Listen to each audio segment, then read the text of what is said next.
All right, welcome back to The Explainer. Today, we're diving headfirst into a truly landmark shift in Mexico's legal landscape.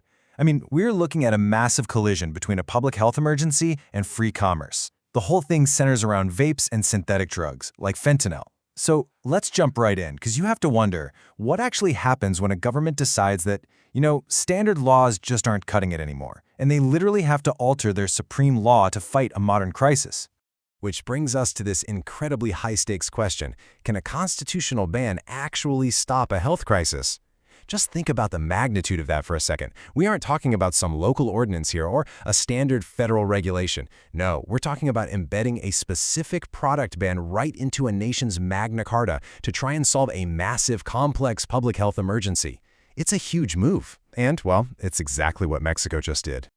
So, here's our roadmap for today. First up, the public health crisis. Second, modifying the Constitution. Third, the legislative process. Fourth, the legal impact. And finally, implementation challenges. Okay, Section 1, the public health crisis, a global emergency. To really grasp why the government took such drastic action, we have to understand the sheer scale of the emergency here. Look, this isn't just a national issue, it's a global one. 8 million. That is the staggering number of annual global deaths associated with tobacco consumption. 8 million.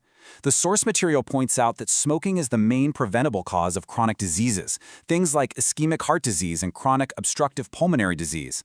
For lawmakers, this massive baseline of harm really sets the stage. They are absolutely terrified of a whole new generation falling into a similar, highly addictive trap. And that brings us to vaping. According to the National Survey of Health and Nutrition, vaping prevalence in Mexico sits at 1.5% for adults, but it actually spikes to 2.6% for teens. So despite these products supposedly being marketed to adults, the flavoring and the designs are heavily attracting youth. The big fear here is that young people, who honestly probably would never have touched a traditional cigarette, are now risking early, intense nicotine addiction through vapes. But there's a second, arguably way more dangerous layer to this crisis. By 2020, there were 284 million global drug consumers. That is a 26% jump in just a single decade. And it's not just the volume that's scary, it's the type. The explosive rise of synthetic drugs, especially sedatives like fentanyl and stimulants like meth, has completely changed the game. These lab-made chemicals exponentially increase the risk of death.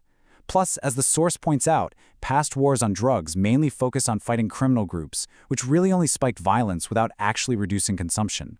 This dual threat brings us right to Section 2, modifying the Constitution, specifically Articles 4 and 5. Basically, the government figured a scattered approach using secondary health laws just wasn't cutting it anymore. They needed the ultimate legal hammer. So on January 17, 2025, a constitutional reform was officially published. This amended Articles 4 and 5 of the Mexican Constitution to establish an absolute, nationwide ban on e-cigarettes, vapes, and unauthorized synthetic drugs like fentanyl. By embedding this directly into the Constitution, the goal is to force immediate unified compliance across every single level of government. Literally, no room for state-by-state loopholes here. Now, the absolutely crucial thing to understand is how these two articles actually work together. Article 4 was amended to outlaw the actual products and activities, meaning it bans the devices and the toxic substances themselves to protect public health. But Article 5 goes a massive step further. Article 5 outlaws the profession, the industry, and the commerce tied to them. So they didn't just ban the vape, they literally banned anyone's constitutional right to make a living selling or producing it. It's a game changer. Let's move on to Section 3, the legislative process. The path to law. So, how does a sweeping reform like this actually happen? Well, it wasn't an overnight thing. It was a meticulously planned initiative that took almost a year to unfold. It started way back in February 2024 as an initiative from then-President Andrés Manuel López Obrador. Between February and April, there were all these national, regional, and state dialogues to debate the measure. Fast forward to December 2024, the lower and upper houses officially cast their votes, and finally on January 17, 2025, it was published in the official Gazette, taking effect the very next day. And the political consensus to push this through? Massive. In the Chamber of Deputies, 410 voted in favor, crossing almost all party lines. We're talking MRN, PAN, PVEM, PT, and PRI all voting yes. Only 24 votes were against it, and those came entirely from the Movimiento Ciudadano bloc, who pretty consistently opposed the measure in both chambers. That broad consensus really highlights just how urgently the political class wanted to send a definitive message on this issue. Now that it's the law of the land, we reach Section 4, the legal impact and the harmonization process. This is where things get incredibly complicated. We're pivoting from the government's good intentions to the harsh reality of the legal system. Legal scholar Dr. R. Leopoldo Cruz Balbuena points out a critical flaw here.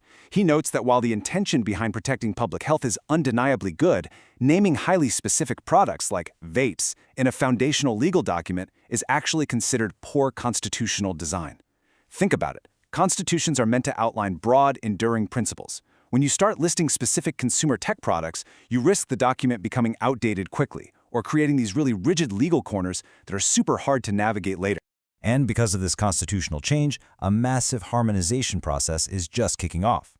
Congress and state legislatures all over the country now have to scramble to update secondary laws to match this new reality.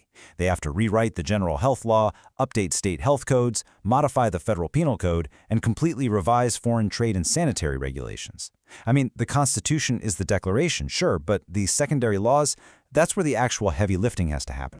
And this massive harmonization process is building up to some serious legal fallout. Remember Article 5? Because the reform bans entire industries, it directly clashes with people's constitutional freedom of work and commerce. The text predicts a looming avalanche of amparos, which are essentially legal injunctions or lawsuits filed by individuals and businesses whose livelihoods are suddenly, well, unconstitutional. Plus, by elevating this to a constitutional mandate, it places a massive, legally binding burden on the state to actually provide the preventative medical care necessary to guarantee this newly defined right to health. Which perfectly sets up our final segment, Section 5, Implementation Challenges. Because, let's be real, it is one thing to change the text of the Constitution, it is entirely another to enforce it on the streets. The author highlights a glaring practical dilemma. Vaping is already deeply entrenched and widespread among highly diverse groups across Mexico. A mere piece of paper, even if it is the Constitution, is highly unlikely to just magically dissuade everyday users who already have established habits. The sheer scale of enforcing an absolute ban on a product that's currently sitting in the pockets of millions of citizens, that's a logistical mountain that secondary laws are really going to struggle to climb.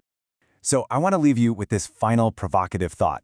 The prohibition is in the Constitution, but will it actually change reality?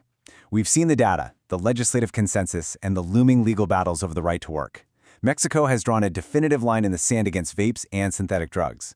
But the true test? It won't be fought in the halls of Congress. It'll be fought in the courts, in the markets, and in the daily choices of millions of people. Thank you so much for joining me on this explainer. Definitely keep an eye on how these secondary laws develop because it is going to be absolutely fascinating to watch. Catch you next time.